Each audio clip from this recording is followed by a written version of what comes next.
Hello everybody and welcome to Pravus Gaming and more Democracy 3, playing at maximum difficulty in Greece. I made a change, everybody. It was not sitting well with me at the end of the last video that we got the term length wrong. We had set it for 5 years every term, which was a default in my defense, but in reality, in Greece it's supposed to be 4 years, which means we should be having an election this video instead of next video. A little bit harder, but I decided to go ahead and start the game over and play all the way up until the point where we had left off in the last video. I followed the exact same strategy as far as policies, the exact same order, exact same amount. You missed absolutely nothing except for two things. One, I can't control the random events that the game gives me. So there are going to be some differences there, which might be explain some of the things you're seeing here that are a little different than before. We did nothing unusual. We followed the theme. You just might see some repeats later. Sorry about that. Nothing I can do. The second thing I did is I decided to roll back a little bit from the last video. We are not going to pass the art subsidies right now. Why? Well, before it made sense. Increase liberalism membership, make the liberals happy. We have a whole extra 2 videos or so before we have an election. Now that we only have one, the conservatives like me more than the liberals. I probably should not be making it harder on myself by giving myself more liberalism membership right now. Instead, I should be focusing my political capital on something more important like health, education, or the economy, or something that will get, like, let's say, capitalists happier, or maybe all of the above. And one thing that caught my eye is our state healthcare service, which is right now very, very low. The state only guarantees that it will pay for any life-threatening operations. Somehow, despite the fact that we have practically no state healthcare whatsoever, health is not actually terrible. It's reasonable, and that's because of private healthcare. Private healthcare is currently keeping our people afloat. What I want to do, in order to stick with the liberal capitalist theme, is actually reinforce that a little bit more with healthcare vouchers instead. Now, if you're not familiar with the healthcare vouchers, let me explain a little bit for you. On one end of the spectrum, you have people who believe that the government should only provide tax credits, if even that, for you to save for your own healthcare. That's what the United States does. It has a health savings account. It actually works surprisingly well if you have some money to save in the first place on top of your healthcare insurance.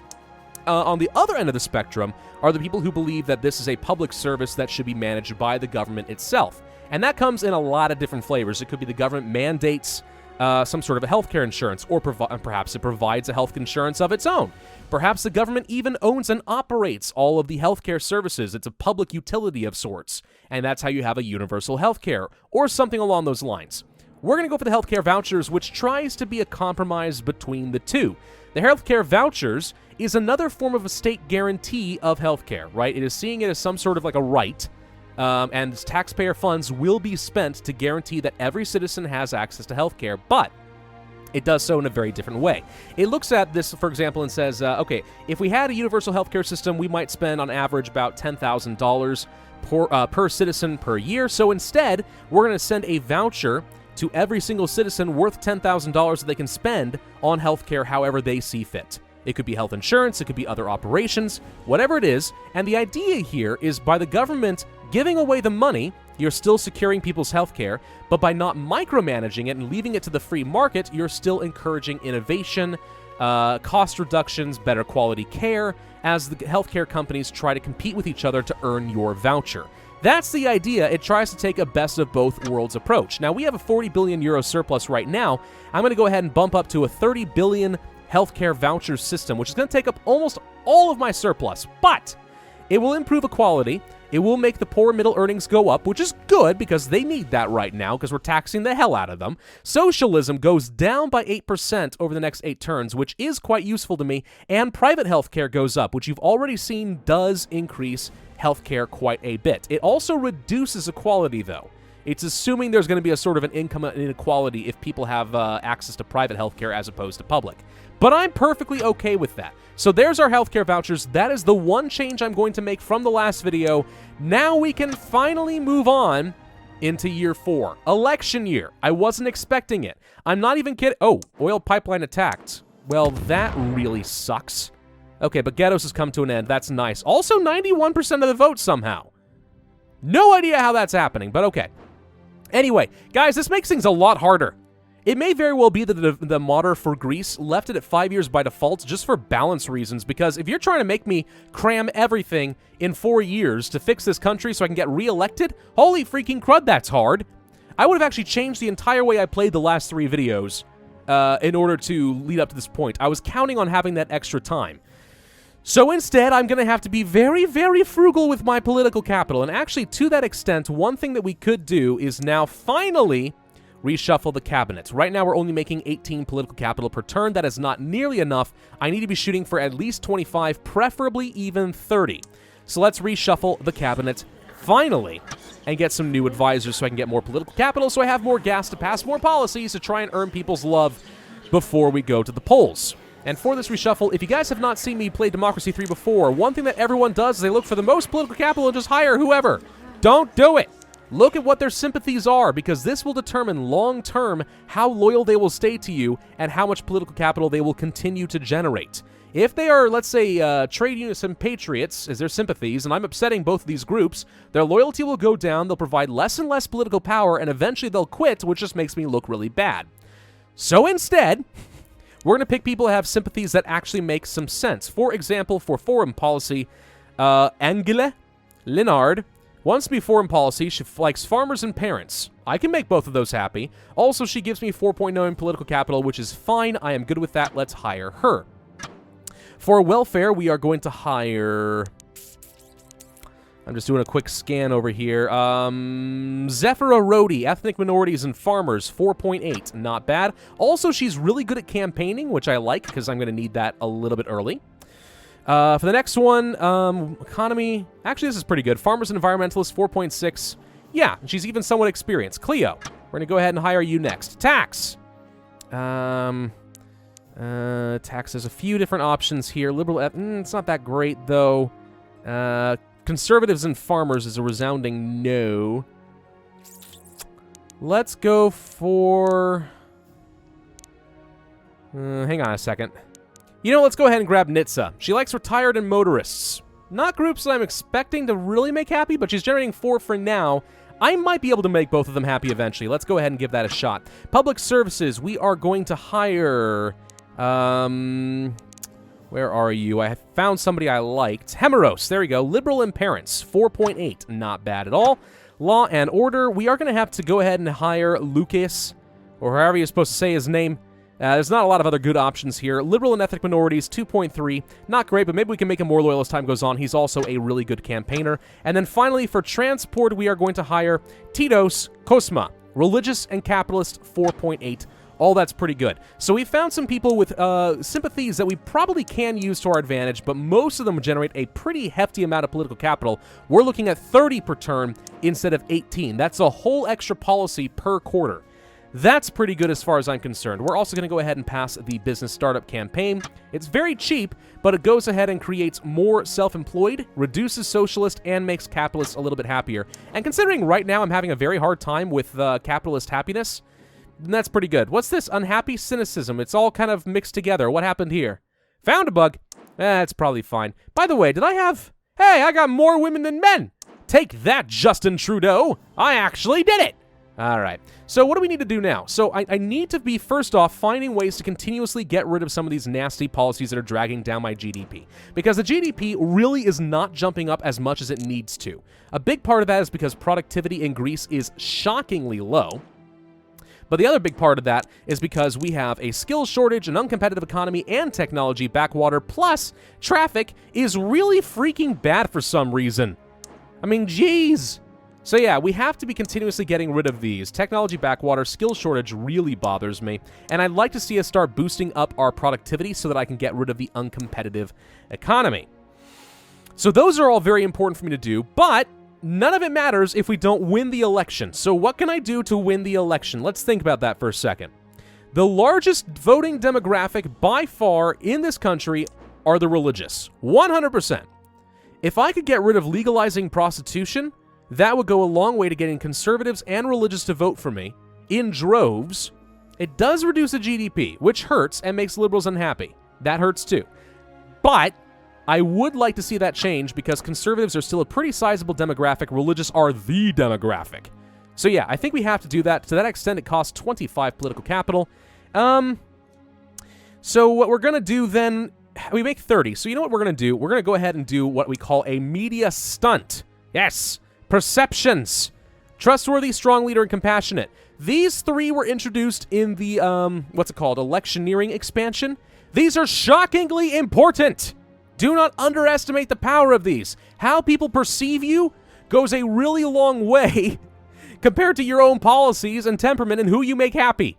If we can get our trustworthiness and strong leader up, I can almost guarantee we are going to win the election from that alone. You'd think that we're going to have to lower taxes because the middle class hates me right now. But no, if people just think that I'm strong, trustworthy, and compassionate, they'll vote for me anyway. So we're going to do a media stunt.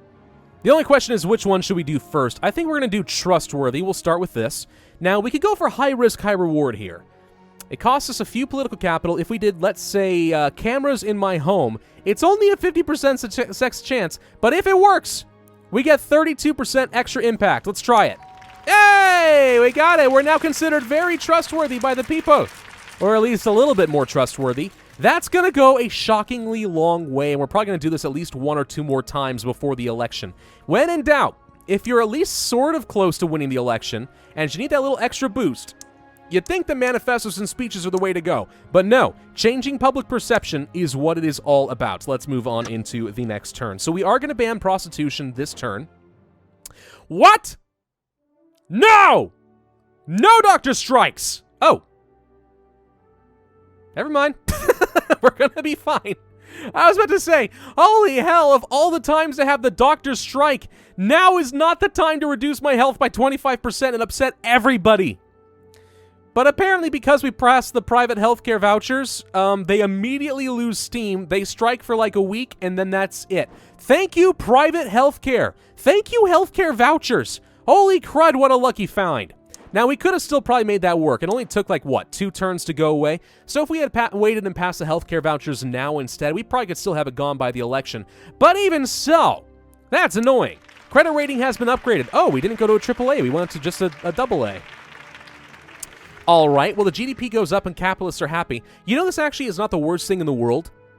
I don't know if this is the case. Let me give you a theory on something just from the way that I've observed the game so far.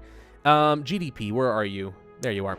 GDP, credit upgrading. Oh, by the way, we won some sort of an aerospace contract. I don't know how, but we did while I replayed this. I don't know what I did differently. Credit rating upgraded, credit rating upgraded. Does this scale based on how much it upgraded? Or do we get some upgrades every step we go up? In which case, is it actually better to upgrade by 1 step at a time, like from a triple C to a B to a double B to a triple B to a so on and so forth? Is that actually how it works? It can't be, right? That would be way too stupid. It'd be so stupid. And yet it's so stupid that it might actually be true. I don't know. We're going to go ahead and cancel the prostitution.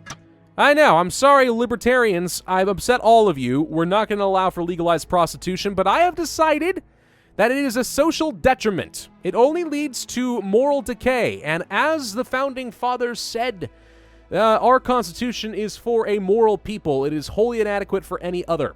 I think they actually included it for a religious and moral people. But putting that aside for a second, if there's moral decay, then a free people is not going to last, according to them. Blame the founding fathers if you disagree. Mostly, I'm just trying to cater to the religious. Oh, that's interesting. They just plummeted down to 75% of the population. Well, maybe I just bet on the wrong horse here. The technology grants are going to be reducing it. I just didn't expect it to drop by 25% in one turn. What the heck even happened to there? Explain! Explain this thing to me! All right, we're going to do another media stunt. And I'm thinking we should probably go for strong leader. Because we've already got some compassion and trustworthy. Let's go ahead and see if we can make the conservatives and patriots a bit happier. I actually don't know which groups necessarily work with this. That just makes sense to me. But I don't know if it's actually registers in the data somewhere. Whatever, media stunt. We could drive a tank, which is pretty cool. Land an aircraft carrier. On an aircraft carrier with the pilot's help, of course. Yeah, we're basically just turning into Vladimir Putin. Train with the army. Fit and competitive, we hope, and can hold your own. 31% impact on perceptions, but only a 52% success chance. Let's do it. Yay! We are strong. I know how to run an obstacle course. And now the media thinks that I am strong. So good. This changes perceptions quite a bit. Of course, now we're out of political capital, so we have to move on to the next turn. But seriously, I think that is going to make or break the election. Dr. Strike is at an end. Excellent. Healthcare can continue to go up. The GDP has got to slowly improve. We actually need to reduce our unemployment a lot. And I have an idea for that. Appoint a UN ambassador. Our ambassador to the UN retires this year. We need to name a successor as soon as possible. Much will be made of whether we appoint a hardliner who sticks up for the country or someone more able to compromise. A patriotic and conservative one who probably will upset foreign relations, or a liberal and socialist who probably will improve relations. Since the point of the UN ambassador is for international relations, I think this makes some sense. Also, liberals, and there is no capitalists in this particular option here, so this one is probably just the most sensible. We'll go ahead and do that now. Currently sitting at 65% of the vote. Now, that may sound good. Keep in mind, though, if I go to, let's see, where is it? Fundraising. Oh, amazingly, I'm actually doing okay in fundraising. I kind of expected my opponent to be grossly outfunding me right now. Huh. Fascinating. The socialists are not especially happy right now. Actually, most of our top party donors are just all of the wrong groups, but I wonder if my perceptions has any impact on that. Maybe it does, maybe it doesn't. Fascinating, but okay. So, I said that I wanted to get the productivity up and reduce unemployment, right? Unemployment is right now the main driver of homelessness. So, if we can fix that, that would go a long way to make the liberals happy. On top of that, we have the uncompetitive economy due to low productivity, which actually just bumped up a little bit. We can fix both if we're willing to spend some more of our surplus on childcare provisioning. Give the state subsidies for childcare. It guarantees that parents can return to the workforce after having kids, and therefore it benefits the economy. The theory here is that if the government pays for all childcare, so let's say within like 6 months of a child being born, that means that both parents can be working as opposed to only one of them, which means that we get a lot more productivity, which ultimately pays for itself in terms of the GDP and tax dollars for the childcare provisioning. Because childcare is freaking expensive, man. I don't know if you guys have ever considered having kids. At least in the United States, it is absurdly expensive. We're talking like, you know, in some really nice cases, like $16,000, $17,000 a year for one kid, which, by the way, since my wife makes less than $25,000 a year, at some point it's going to be not even worth her going to work once we have 2 kids. Childcare is really freaking expensive. So yeah, this is going to be very popular with the parents, but here's the big kicker, right? It boosts productivity by 8.5%, which is huge for getting rid of the uncompetitive economy. It makes us look more compassionate, which is good for winning the vote. It reduces unemployment, which will help with the it will help a lot with the unemployment, the homelessness epidemic. And it makes parents happier and creates more of them and leaves them more money. The only downside to this is it costs a lot, and it upsets the capitalists because it's a distortion of the free market. Totally true. However, I think the benefits, as far as just getting rid of the uncompetitive economy and boosting the GDP, will greatly outweigh the downsides. So we're going to go ahead and do that first. The next thing I want to do for the skills shortage is we want to probably pass adult education subsidies. There they are. So adult education subsidies, basically we're encouraging adults who've already gotten their education to go back into the workforce and learn a new skill to meet the needs of the economy better, right? So let's say that a lot of people went to college and got history degrees for some reason, but there's not a lot of need for history degrees, and instead there is a chronic shortage of, let's say, machinists and plumbers and welders and stuff in the United States. Or in this case, I'm sorry, Greece. I keep saying the United States because that's all I think about. But Greece.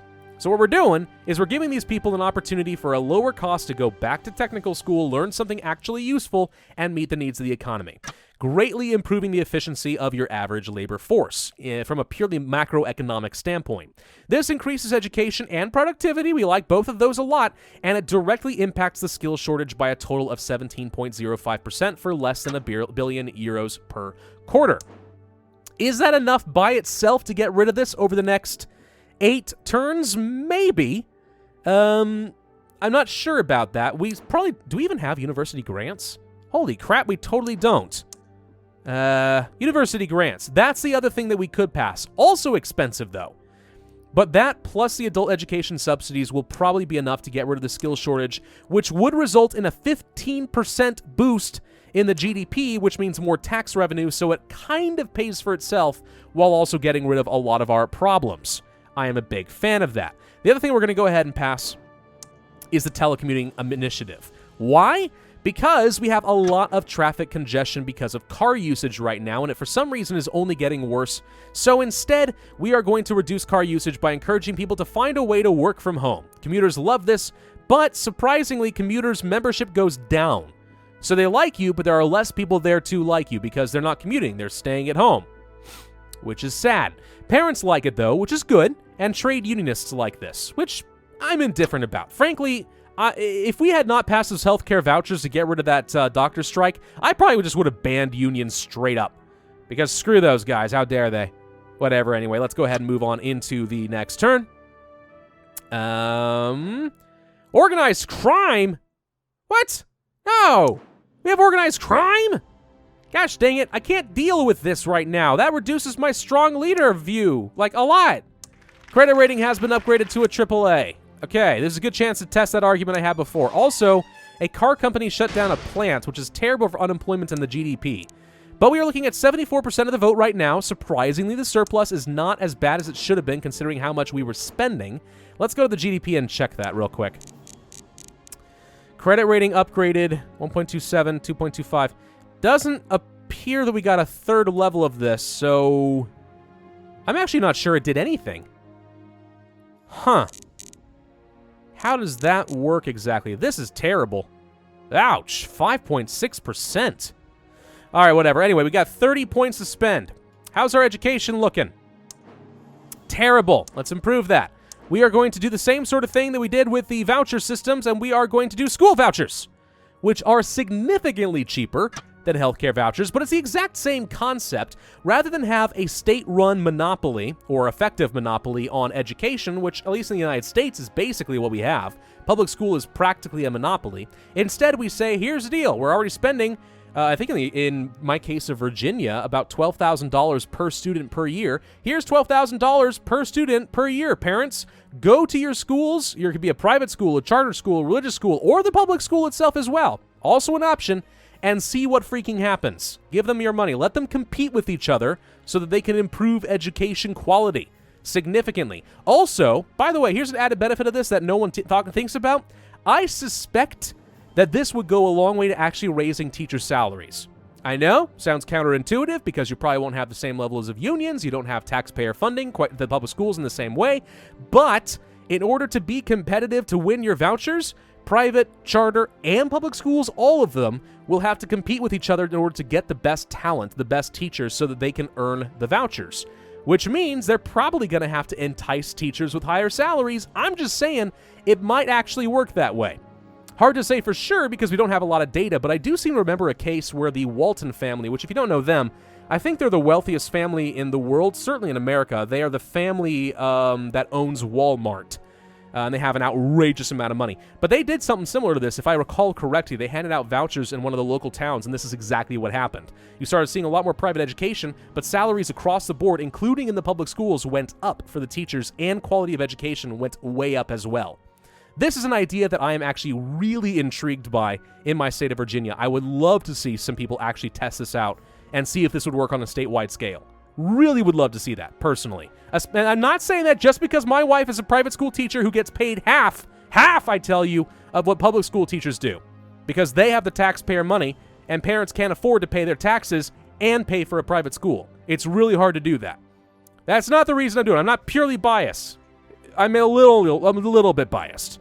It reduces socialism membership a lot, by the way. I consider that to be a win. All right, so that's done. The next things that we need to do. So I really need to reduce traffic congestion. Good lord, it is a drag on the GDP. 6.5%. We also need to reduce car usage because that's really bad for the environment. Telecommuting helps with that, but it's not going to be enough. Surprisingly, road building is doing a ton, even though we're not nearly maxed out. Fascinating. What we probably can do... Okay, there's a lot of things we could do. We could do rail subsidies. We could go for bus subsidies or bus passes, try to get people using the buses more often. We could encourage carpooling. We could encourage people to be using bicycles instead. We could do a lot of that stuff. I'm going to go for the big one. We're going to go for the national monorail system, which costs 7 billion euros, and it takes a long time to build. But it will greatly reduce car usage by 15%. It reduces unemployment, which I think will be enough to guarantee that we're going to see the... homelessness go away, and it makes commuters very happy. Not that that's super important to me, but that reduction in car usage is huge, and also, who doesn't like the idea of a Greek monorail system? Come on. That just sounds great. What I think it should do is greatly increase commuter party membership, because come on, who's going to drive their car when they can take a freaking monorail? Monorails are cool, man! Get on the freaking monorail! Whatever. What else do we want to do? This is our last chance before the election. Let's go ahead and do some health food subsidies. This increases health by 8.4%, which is massive considering it only cost me $250 million per quarter. To get that much with the state healthcare, you'd have to spend like 20 billion euros. That's maybe a slight exaggeration, but you get the point. That's really freaking cheap. So we're going to do that. It also improves poor earnings. We will also go for the bike subsidies because that reduces car usage and improves health by 3.8% for a very small sum. And we are going to do that a second time with cycling campaigns because there's 2 of them for some reason, which is even cheaper, but does the exact same thing. Literally, all the stats are exactly the same, but it's cheaper than the previous one. And why there are 2 of them, I don't know. But they both reduce car usage, so that's pretty good, I think. And that's it. That's all the political capital we have. We haven't managed to pay off our debt, and our surplus is going away. But I think we're going to be able to win this election. No, we can't do a manifesto or speeches. I'm not going to promise anyone anything, okay? They already think that I'm some sort of a benevolent god, a Greek god. I'm Zeus incarnate. That might be a little bit racist, I don't know. But you get my point. Campaign spending. We outspent our opponent. That's huge. Also, we have activists, and my opponents don't. That's huge. Oh, we are so going to win. Oh, thank God. So let me think for a second. If we had kept the art subsidies, would I still have been able to make this work? What could I have sacrificed? Maybe the monorail, but it would have delayed everything. We might still have been able to get away with this, even if we had not rolled back the 3rd video and gotten rid of the ARB subsidies and kept those and done the health. No, maybe not, though, because the one advantage by doing this, and this was just a complete lucky shot in the dark, is we managed to get rid of the doctor strike earlier. I think we still could have gotten rid of it. Maybe we would have been okay. Maybe we could have scrapped the monorail and kept the art subsidies and been fine, but it just made more sense to me to do this. The good news is we have a campaign bonus, so the big donors are making a huge impact, but look at that perceptions impact. 9.15%. That's massive. That alone would have been enough to sway the election in my favor. Granted, there are a lot of non-voters, so it doesn't even look close, but I'm willing to bet if our perceptions had been negative, that would have flipped the opposition and we would have been completely destroyed. I'm pretty confident.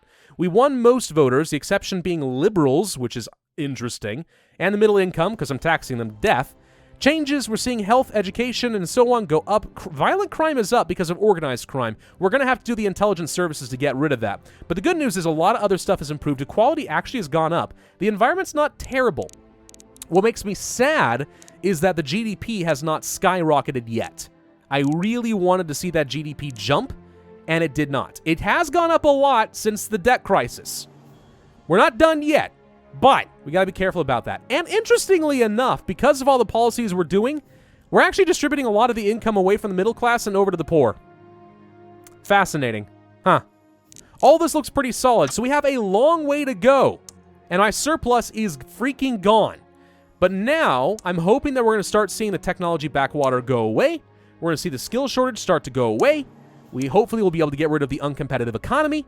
If all those things start working in my favor, the GDP will start to skyrocket, I will be able to make a lot more money, and one more thing we're going to have to do is pass a petrol tax, which is going to upset a lot of people, but this is a great way of reducing car usage. Make the gas prices higher. Anyway, we'll come back to all that later, though. Long way to go, but this is an improvement, and we won the election within 4 years on maximum difficulty. It can be done! Thank you all for watching. I hope you enjoyed. If so, then be sure to hit that like button, leave a comment, and subscribe, and I will see you guys next time.